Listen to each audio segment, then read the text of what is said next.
Hello and welcome back to Book Club. Tonight we are reading The Black Cat, a short story by Edgar Allan Poe.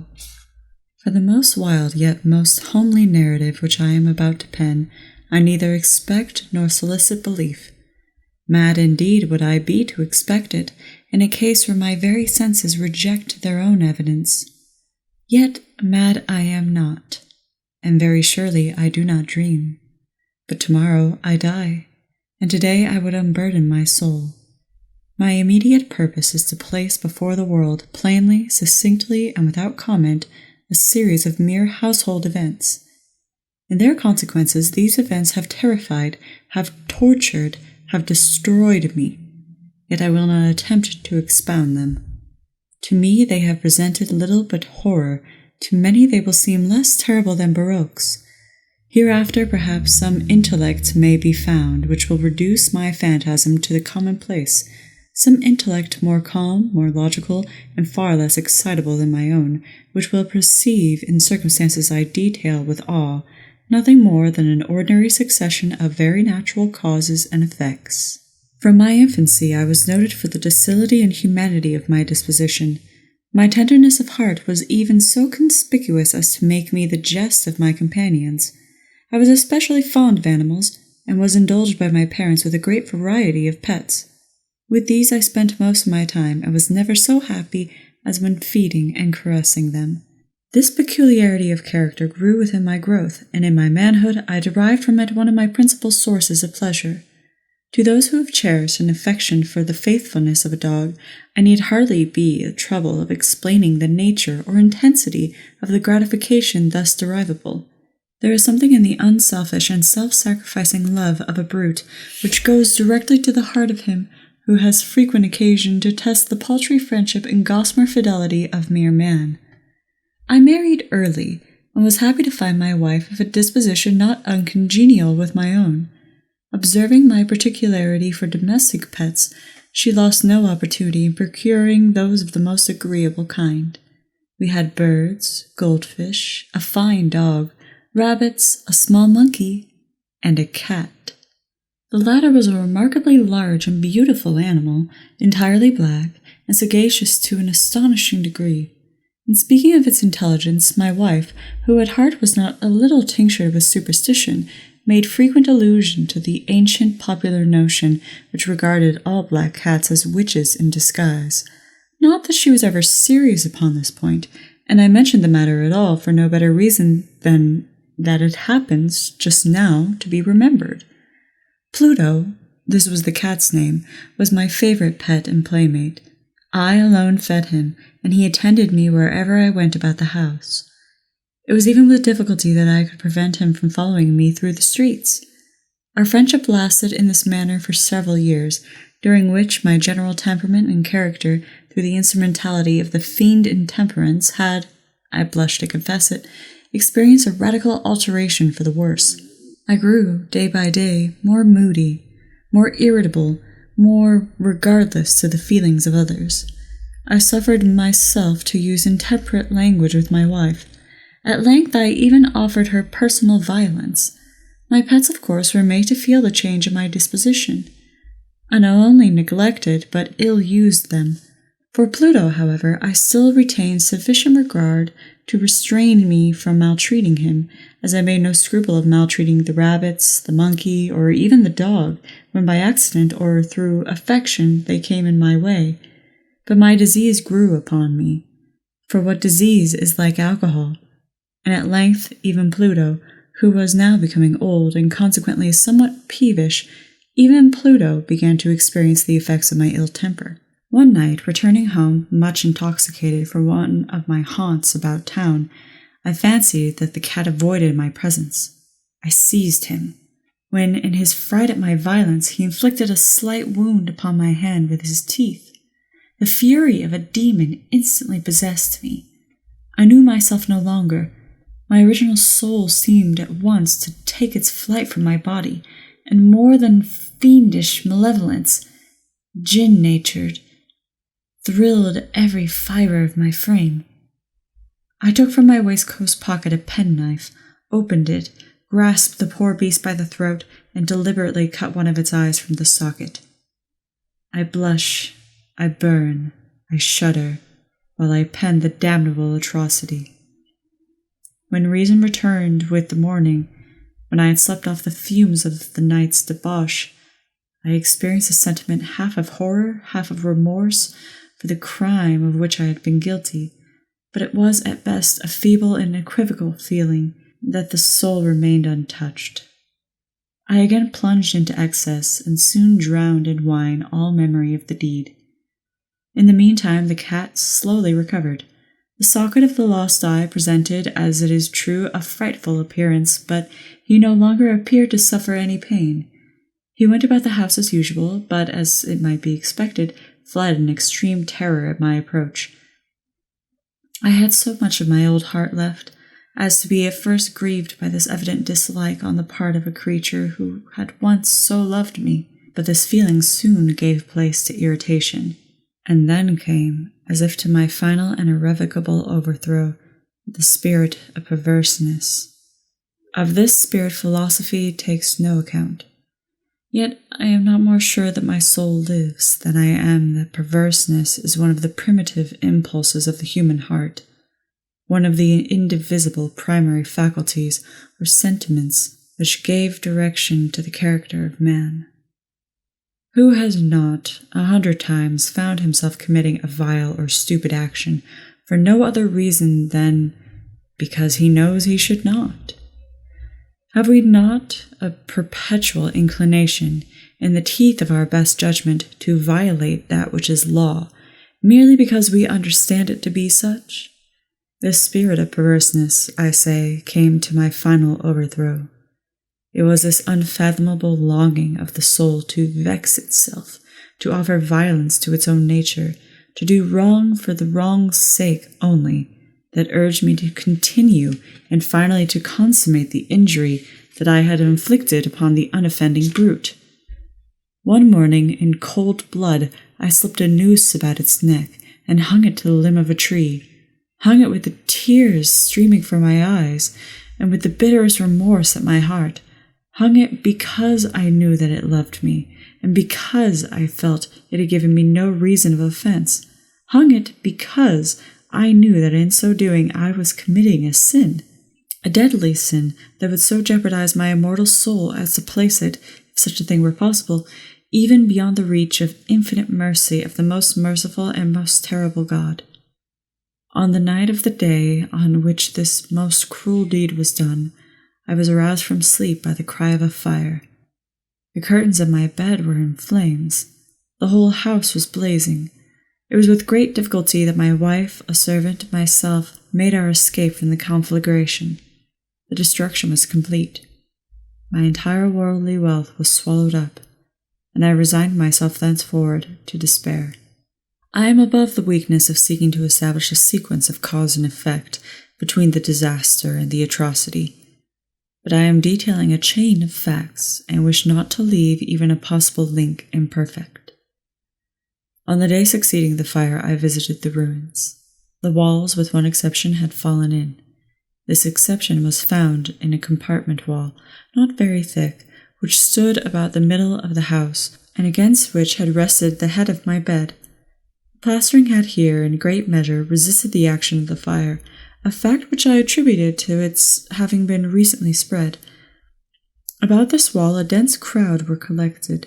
Many persons seemed to be examining a particular portion of it with a very minute and eager attention. The words "strange," "singular," and other similar expressions excited my curiosity. I approached and saw, as if graven in bas-relief upon the white surface, the figure of a gigantic cat. The impression was given with an accuracy truly marvelous. There was a rope about the animal's neck. When I first beheld this apparition, for I could scarcely regard it as less, my wonder and my terror were extreme. But at length reflection came to my aid.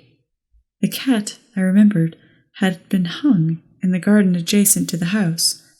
Upon the alarm of the fire, this garden had been immediately filled by the crowd, by some of whom the animal must have been cut from the tree and thrown through an open window into my chamber. This had probably been done with the view of arousing me from sleep. The falling of other walls had compressed the victim of my cruelty into the substance of the freshly spread plaster, the lime of which, with the flames and the ammonia from the carcass, had then accomplished the portraiture as I saw it. Although I thus readily accounted to my reason, if not altogether to my conscience, for the startling fact just detailed, it did not the less fail to make a deep impression upon my fancy. For months I could not rid myself of the phantasm of the cat, and during this period there came back into my spirit a half-sentiment that seemed, but was not, remorse. I went so far as to regret the loss of the animal, and to look about me, amongst the other vile haunts that I now habitually frequented, for another pet of the same species, and of a somewhat similar appearance, with which to supply its place.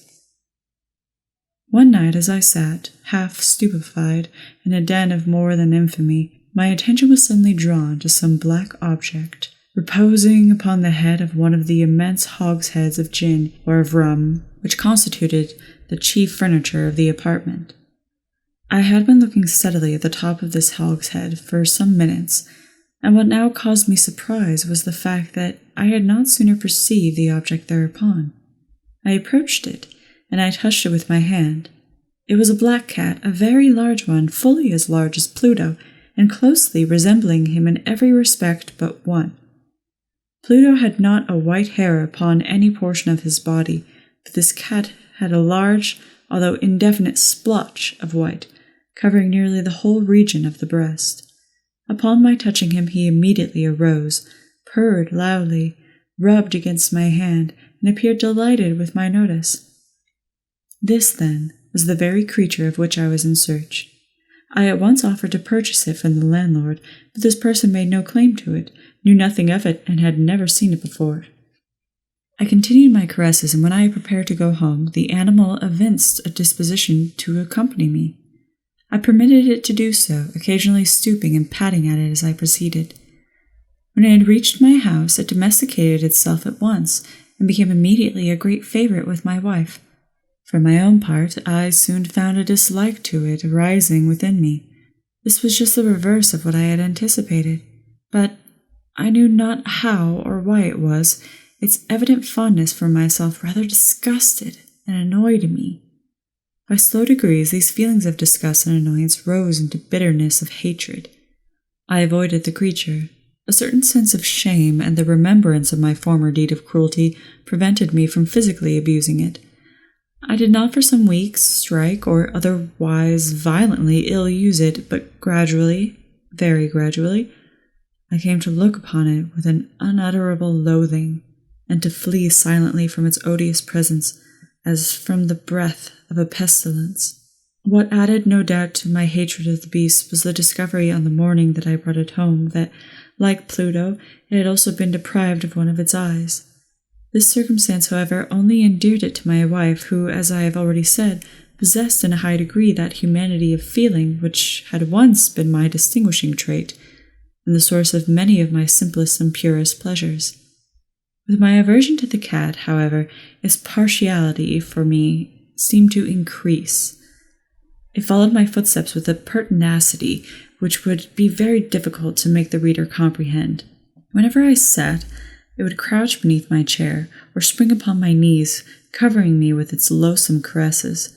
If I arose to walk, it would get between my feet and thus nearly throw me down, or, fastening its long and sharp claws in my dress, clamber, in this manner, to my breast. At such times, although I longed to destroy it with a blow, I was yet withheld from so doing, partly by a memory of my former crime, but chiefly, let me confess it at once, by absolute dread of the beast. This dread was not exactly a dread of physical evil, and yet I should be at a loss how otherwise to define it.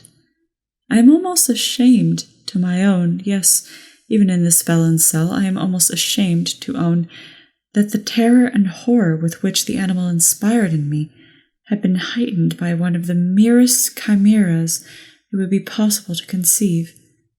My wife had called my attention more than once to the character of the mark of white hair. with which I have spoken, of which constituted the sole visible difference between the strange beast and the one I had destroyed. The reader will remember that this mark, although large, had been originally very indefinite, but by slow degrees nearly imperceptible, and which had for a long time my reason struggled to reject as fanciful. It had, at length, assumed a rigorous distinctness of outline. It was now the representation of an object that I shudder to name, and for this above all I loathed and dreaded, and would have rid myself of the monster had I dared. It was now, I say, the image of a hideous and ghastly thing, of the gallows. O mournful and terrible engine of honor and of crime, of agony and of death! And now I was indeed wretched beyond the wretchedness of mere humanity, and a brute beast whose fellow I had contemptuously destroyed, a brute beast to work out for me, a man fashioned in the image of a high God, so much of insufferable woe. Alas, neither by day nor by night knew I the blessing of rest any more. During the former, the creature left me no moment alone, and in the latter, I started hourly from dreams of unutterable fear to find the hot breath of the thing upon my face, and its vast weight, an incarnate nightmare that I had no power to shake off, incumbent eternally upon my heart. Beneath the pressure of torments such as these, the feeble remnant of the good within me succumbed. Evil thoughts became my sole intimates, the darkest and most evil of thoughts. The moodiness of my usual temper increased to hatred of all things and of all mankind, while from the sudden, infrequent, and ungovernable outbursts of fury to which I now blindly abandoned myself, my uncomplaining wife, alas, was the most usual and most patient of sufferers. One day she accompanied me, upon some household errand, into the cellar of an old building which our property compelled us to inhabit. The cat followed me down the steep stairs, and nearly throwing me headlong, exasperated me to madness. Uplifting an axe and forgetting in my wrath the childish dread which had hitherto stayed my hand, I aimed a blow at the animal, which of course would have proved instantly fatal had it descended as I wished. But this blow was arrested by the hand of my wife. Goaded by the interference into a rage more than demoniacal, I withdrew my arm from her grasp and buried the axe in her brain. She fell dead upon the spot without a groan. This hideous murder accomplished, I set myself forthwith, and with entire deliberation, to the task of concealing the body. I knew that I could not remove it from the house, either by day or night, without the risk of being observed by the neighbors. Many projects entered my mind. At one period I thought of cutting the corpse into minute fragments and destroying them by fire. At another I resolved to dig a grave for it in the floor above the cellar. Again I deliberated about casting it in the well in the yard, about packing it in a box, as if merchandise, with the usual arrangements, and so getting a porter to take it from the house. Finally I hit upon what I considered a far better expedient than either of these. I determined to wall it up in the cellar, as the monks of the Middle Ages are recorded to have walled up their victims. For a purpose such as this, the cellar was well adapted. Its walls were loosely constructed, and had lately been plastered throughout with a rough plaster, which the dampness of the atmosphere had prevented from hardening. Moreover, in one of the walls was a projection, caused by a false chimney, or fireplace, that had been filled up and made to resemble the rest of the cellar. I made no doubt that I could readily displace the bricks at this point, insert the corpse, and wall the whole up, as before, so that no eye could detect anything suspicious. And in this calculation I was not deceived. By means of a crowbar I easily dislodged the bricks, and having carefully deposited the body against the inner wall, I propped it in position, and while with a little trouble, I relaid the whole structure as it originally stood. Having procured mortar, sand, and hair, with every possible precaution, I prepared a plaster which could not be distinguished from the old, and with this I very carefully went over the new brickwork. When I had finished, I felt satisfied that all was right. The wall did not present the slightest appearance of having been disturbed. The rubbish on the floor was picked up with the minutest care. I looked around triumphantly and said to myself, "Here, at least, then, my labor has not been in vain." My next step was to look for the beast which had been the cause of so much wretchedness, for I had at length firmly resolved to put it to death. Had I been able to meet with it at the moment, there could have been no doubt of its fate, but it appeared that the crafty animal had been alarmed at the presence of my violent previous anger, and forbore to present itself to my present mood.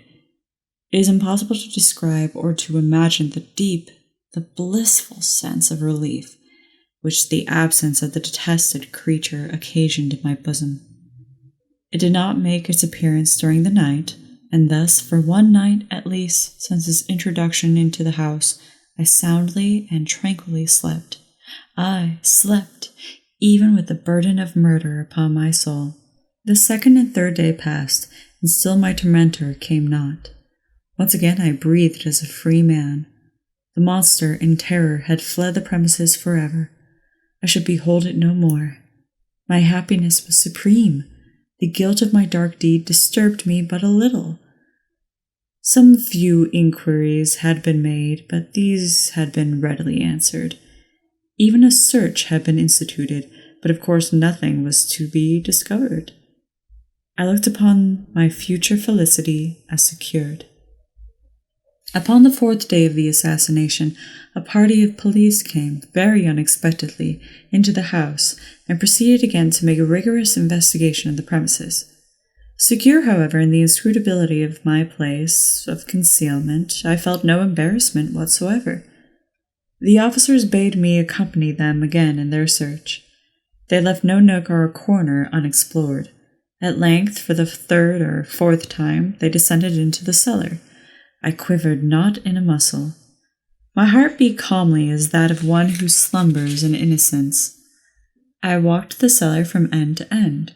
I folded my arms upon my bosom and roamed easily to and fro. The police were thoroughly satisfied and prepared to depart.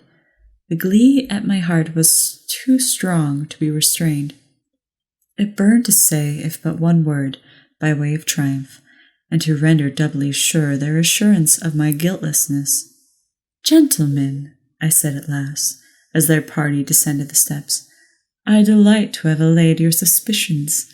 I wish you all health and a little more courtesy. By the by, gentlemen, this is a very well-constructed house." In the rapid desire to say something easily, I scarcely knew what I uttered at all. "I must say, an excellently well-constructed house. These walls— Are you going, gentlemen? These walls are solidly put together."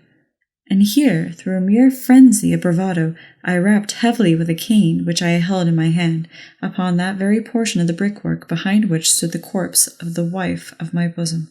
But may God shield and deliver me from the fangs of the arch-fiend.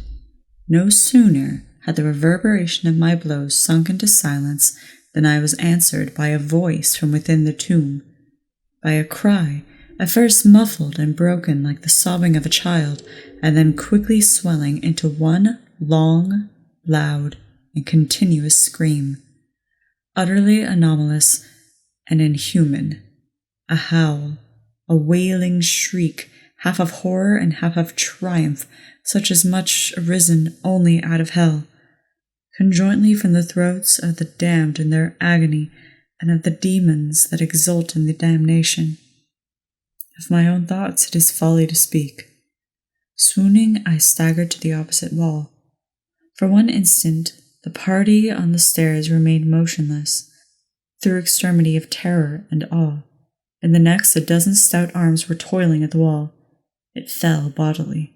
The corpse, already greatly decayed and clotted with gore, stood erect before the eyes of the spectators.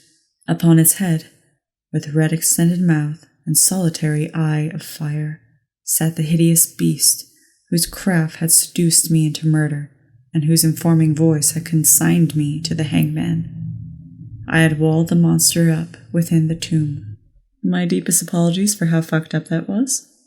I hope to see you tomorrow night for another book club. Good night.